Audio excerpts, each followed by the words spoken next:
There's no way to measure what your word. Let's all sing it together now. Let's worship Him. Crucified, laid behind the stone, you live to die, rejected and alone, like a rose trampled on the ground, to the fall, and thought of me above all. Let's sing it one more time. Hallelujah. Yes, crucified, laid behind the stone, you live to die, rejected and alone, like a rose trampled on the ground. You took the fall and thought of me above all, like a rose trampled on the ground. You took the fall and thought of me above all.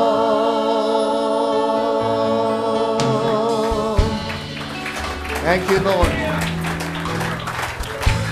Amen.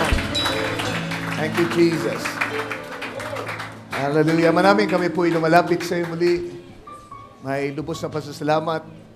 Dakilang pag-ibig na yun ay yung pinamalas and express, Panginoon, sa iyong pagbaba dito sa ibabaw ng lupa. At Lord, binigay mo ang iyong sarili tulad ng isang rosas. Kagaya na sabi ng awitin, Lord, ikaw po ay dinurog. Tulad sa isang liryo, Panginoon, ikaw ay piniga, Panginoon, para ang katas na nasa iyo, Ama, ay lumabas at maibuhos sa mga anak mo na iyong pinili bago pa itatag ang sanglibutan. And Lord, here we are, a product of that great sacrifice, Lord. At hayaan mo po, Panginoon, na ikaw ay maluwalhati patuloy sa aming buhay. We come again, Lord, asking you to guide us as we go through some scriptures para po sa aming Sunday school. Turuan mo po ang mga anak mo. Ikaw po ang nangako sa iyong salita na mga pinili mo, ang bayan mo. Bawat isa sa kanila, Panginoon, ay tuturuan ng iyong banal na Espiritu. We love you now. Just commit this service to you in Jesus Christ's name. Amen. Hallelujah. Praise the Lord. Salamat sa ating Panginoon. Mari tayo magsiupo.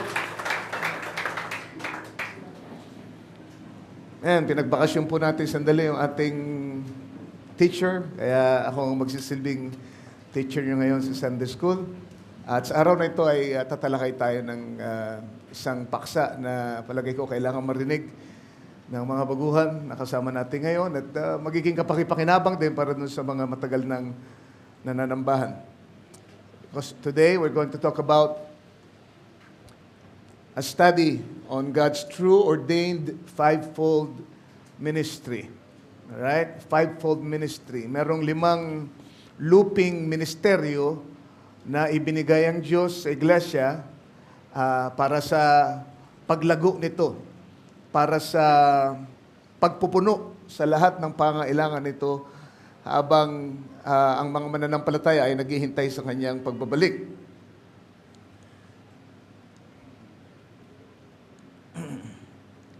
Right, para sa scripture reading, Ephesians chapter 4, 11 to 13, ito ang pagkakasabi. And He gave some apostles, and some prophets, and some evangelists, and some pastors, and teachers, for the perfecting of the saints, for the work of the ministry, for the edifying of the body of Christ, till we all come in the unity of the faith, and of the knowledge of the Son of God, unto a perfect man, unto the measure of the stature of the fullness of Christ. Dito sa versikulong ito ay makikita natin ang 7 looping layunin naman ng pagsusugo ng Diyos ng kanyang fivefold ministry. Alright, isang bagay yung malaman natin, merong 5 calling na ibinigay ang Diyos para sa iglesia. Pero importante na malaman natin ano bang dahilan, anong layunin, bakit isinugo ng Diyos yung fivefold ministry na yan. Kaya yun po ang ating isa sa mga tatalakayin ngayon, ang 7 looping dahilan kung bakit may fivefold ministry. Right, ayon doon sa scripture natin binasa, ang fivefold ministry,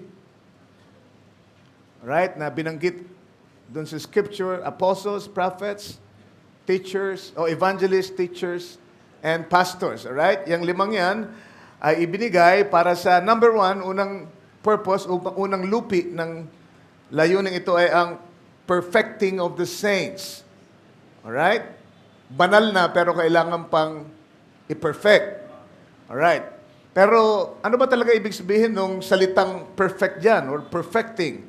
Ang salitang perfect dyan ay galing sa Greek word na katartismos. Nang ibig sabihin ay complete furnishing or equipping. Yung pala ibig sabihin nun. Hindi porket ikaw ay banal na, tumanggap na sa ating Panginoon, ay nasasangkapan ka na ng sapat para sa pakikipagbaka na kailangan mong harapin. Diyan pumapasok ang dahilan kung bakit may fivefold ministry. Okay? Ito raw ay binigay sa iglesia para sa perfecting of the saints, which is furnishing, complete furnishing. Parang ang isang bahay, amen, maaaring makabili ka ng isang bahay, pero yung bang bahay na yun ay may tuturing mong kumpletong bahay na, matitirhan mo na, kung wala pang furnishings, diba? Kailangan ng mga furnitures, kailangan ng mga gamit. Kaya ganun pala yun. Ikaw ay banal na, right? Sa pamagitan ng kabanalan ni Kristo, tinanggap mo ang kabanalan niya, pero kailangan ikaw ay sangkapan, kailangan ikaw ay punan ng mga furnishings sa iyong buhay para ikaw ay maituring na isang banal na handa na maglingkod kay Lord, handang humarap sa mga pakikipagbaka because we are called, amen, to a battle, not a picnic. Diba? Kung ang mga banal ay tinawag para sa pakikipagbaka, kailangan meron tayong armament, meron tayong sandata, meron tayong sangkap na dala. Alright, so yun ang purpose ng fivefold ministry, to furnish you with all the tools that you need para gampanan niyo yung pagiging banal ng ating Panginoon. Alright. Number 2, ang sabi, for the work of the ministry. Alright? May ministry ang iglesia. Pero kailangan may mag-lead sa ministry. At yun yung fivefold ministry. Right? Sila ang nilagay ni Lord para mag-lead sa iglesia because the ministry actually is the ministry of the whole church. But God has placed the fivefold ministry para sila ang mag-lead sa pagkilos ng iglesia. Alright? Sa pagpapatupad ng ministry ito sa buong katawan. That's the number 2 purpose or the second-fold purpose of the ministry. Number 3, ang sabi, for the edifying of the body of Christ. Ano ba ibig sabihin ng edify? Para sa ikatatatag ng katawan ni Kristo, para patibayin ng katawan ni Kristo. So nakikita nyo, amang tinitingnan natin itong mga layunin nito, ang halaga ng fivefold ministry. Makikita nyo, kung gaanong kailangan natin na ipanalangin ang lahat ng miyembro ng fivefold ministry. Dahil sa pakinabang na dala nito sa atin, sa iglesia, kung wala sila, walang edifying of the body. Silang nagpapalakas, silang nagpapatatag sa iglesia. Alright, ano mong isang katawan na mahina naman? Diba? So, narito na tayo. Puspos ng Espiritu Santo, pero kailangang mapalakas yung katawan. Yan ang dahilan kung bakit may fivefold ministry. Alright? Sila ang nagtuturo ng tamang relasyon sa isa't isa. Sila nagtuturo ng kung paanong makikipag-isa sa buong iglesia, kung paanong gumanap ng mga iba't ibang tungkulin sa iglesia. Iba yan ay tinuturo lahat ng fivefold ministry so that the church can be edified. Ang fivefold ministry, ang mga ministro ang Nagpapalakas ng loob pagka nadidiscourage ng iglesia, kapag nakakaramdam ng panlalamig, amen, ang minister ang dinadaluyan ng kalakasan ng Panginoon patungo sa mga miyembro. So it's for the edifying of the body of Christ. Number 4, ang sabi kasi, till we all come in the unity of the faith. In other words, kung walang fivefold ministry, hindi magkakaroon ng lubos na pagkakaisa ng pananampalataya. Remember now, amen, there's only one faith, one Lord, one baptism. Pagka merong ibang pananampalataya na inintroduce sa inyo, maliban dun sa pananampalataya na inintroduce ni Kristo, yun ay taliwas na pananampalataya at hindi dapat tanggapin. So ang fivefold ministry, make sure, amen, na iisa lang ang pananampalataya na ating pinanghahawakan. Alright? Ang fivefold ministry, ang nagsasaayos ng mga pag-iisip ng mga mananampalataya, especially yung galing sa iba't ibang mga denomination, may kanya-kanya silang ideya tungkol sa Godhead, tungkol sa kabanalan, tungkol sa biyaya, tungkol sa mga iba't ibang paksa sa Biblia. And so, ang isang tunay na minister ng Diyos ay sinasangkapan niya ng dunong para ituro sa kanila ang tunay na paniniwala na dapat panghawakan ng isang mananampalataya na nakabase sa salita ng Diyos. So, they have that ability para yung mga paniniwala na dating taglay natin ay maayos, di ba? Yung belief system natin, yung mga, tawag dito, mga sabit na mga tradisyon sa isip natin ay malinis para magkaroon tayo ng isang dalisay na pananampalataya. Iisang pananampalataya lamang. Alright? Nagkakaisa. Hindi iba-iba ang turo. Isipin nyo isang iglesia kung iba-iba ang turo. Diba? Meron niniwala na isa lang ang Diyos, meron niniwala na 3, may niniwala na 5. Anong klaseng iglesia yon? Hindi pwedeng tumibay ang iglesia na merong iba't ibang paniniwala sa iba't ibang paksa. So there's only one faith. So number 5, hindi lang pagkakaisa sa pananampalataya, kundi pagkakaisa sa knowledge of the Son of God. Ano yung knowledge? Knowledge is relationship. Remember?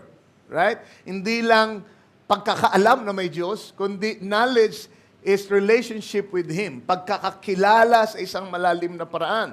So you see, the fivefold ministry ang nagde-develop ng inyong relationship sa ating Panginoon. Pagkakakilala sa Kanya, amen, sa paraan na kayo ay nagiging mabunga. Alright? Pag meron kayong tamang knowledge, magiging mabunga ang inyong relasyon sa ating Panginoon. Just like a man and a woman, if they have knowledge with each other, alam niyo kung ano yung ibig ko sabihin, di ba? Pinag-aralan natin yung knowledge, di ba? Intimate relationship, pagpapasa ng bini. Alright? So kung meron tayong tamang knowledge of the Son of God, then tayo ay, mamumunga, magkakaanak tayo ng katulad ni Jesucristo sa ating buhay. Alright? And then number 6, unto a perfect man. Dito na naman ang salitang perfect, but this time, it means a little different from the perfecting na nandun sa una, dun sa first fold. Dahil ang perfect dito ay teleos, o ito isang Grekong salita rin, ang ibig sabihin ay of full age, full grown, adult, or mature. Alright? Hindi porkit ikaw ay pinanak na sa kaharian, okay na yun. Baby ka pa lang, bagong panganak ka eh. So, kailangan mo ang fivefold ministry para ikaw ay lumago, gumulang. Alright? Para ikaw ay dalin sa full age. Hallelujah. Mag-mature. So, imperfect ay hindi sinless perfection, kundi maturity. Right? Susundan niyo ba? Alright. Paminsan-minsan mag-amen kayo para alam ko na kailangan ko nang mag-move on. Okay? Hindi ko kailangan magtagal dun sa isang punto. Right? So, perfect man means mature or man of full age or fully grown man or adult. Okay? So, ibig sabihin nun, kung walang fivefold ministry, mananatili tayong mga bata sa pananampalataya. Mga musmus sa pananampalataya. Right? Kaya yung mga tao hindi naniniwala dun sa alinman doon sa 5 katawagan na yon ay hindi pwedeng mag-mature. Hindi pwedeng ma-perfect, hindi pwedeng ma-adapt. Bakit? Kasi kulang eh. Kailangan yung fivefold para gampanan itong layuning ito. Right? Kaya isipin nyo, yung mga iglesia na hindi na naniniwala sa propeta ngayon, paano sila mamamature? Paano sila mapapatibay? Paano sila ma-furnish? Paano sila masasangkapan ng nararapat para sa pakikipagbaka sa ating panahon? Kung itinatanggi nila yung isang katawagan doon sa fivefold ministry, there's no way for them to be perfected. Alright. And then, last but not the least, amen, ang pangpitong lupi ng layunin ng fivefold ministry ay unto the measure of the stature of the fullness of Christ. Ayun, no?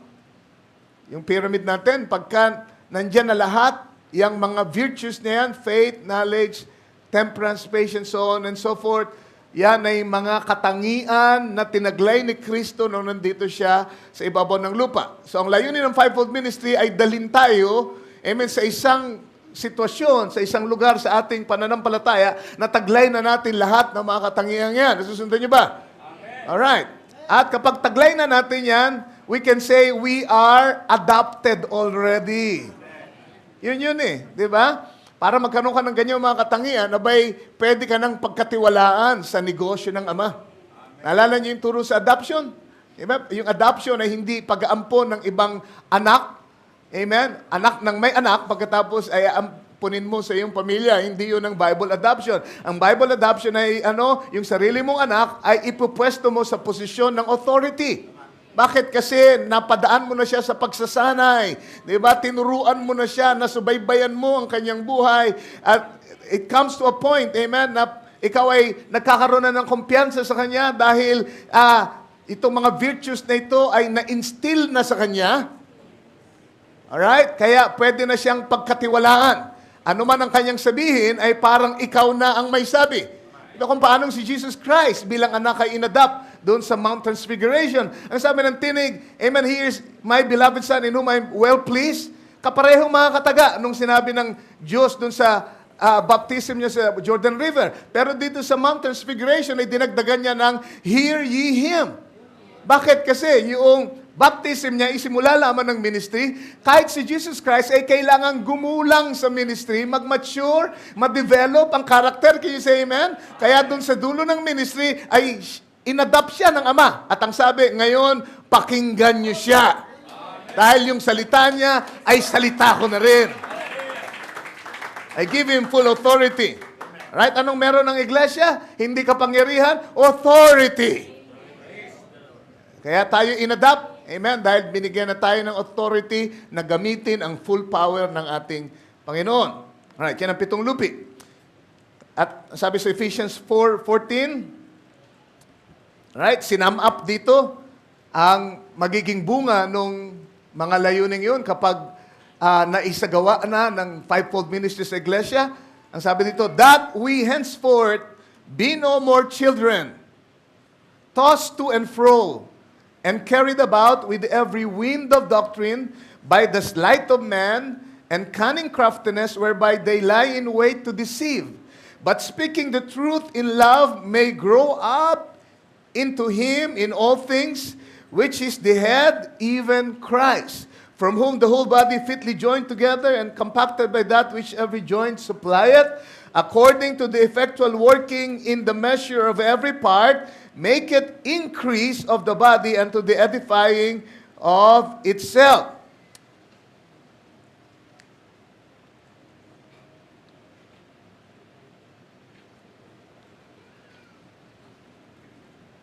Alright, tignan natin sa Tagalog yung sabi ng scripture para mas higit nating maunawaan. Sabi dito sa 14, upang tayo'y huwag nang maging mga bata pa na nagpapahapay dito doon at dinadala sa magkakabila ng lahat ng hangin ng aral. Kapag gumagana yung fivefold ministry sa ating church, right? Pagka naganap yung pitong looping layunin yun, amen, hindi kayo madaling mahatak ng mga doktrinang mali. Di ba? Hindi kayo basta-basta makakaladkad ng kung sinong tao na magaling mangusap. Bakit? Kasi kayo'y napatatag. Kayo ay nasangkapan. Can you say amen? Hallelujah. Kayo ay dinala sa maturity. Amen. You become of full age, spiritually speaking. Kaya hindi kayo basta-basta maakay. Amen. Nung mga may bagong doktrinang dala dahil lang sa, magaling magsalita o merong pahid. They can be so anointed. Amen. Na, praise God, yung mga taong nakatingin lamang dun sa pahid o kaya dun sa mga himala ay matatangay kung wala silang matibay na pundasyon sa salita ng Diyos. Kaya kailangan ng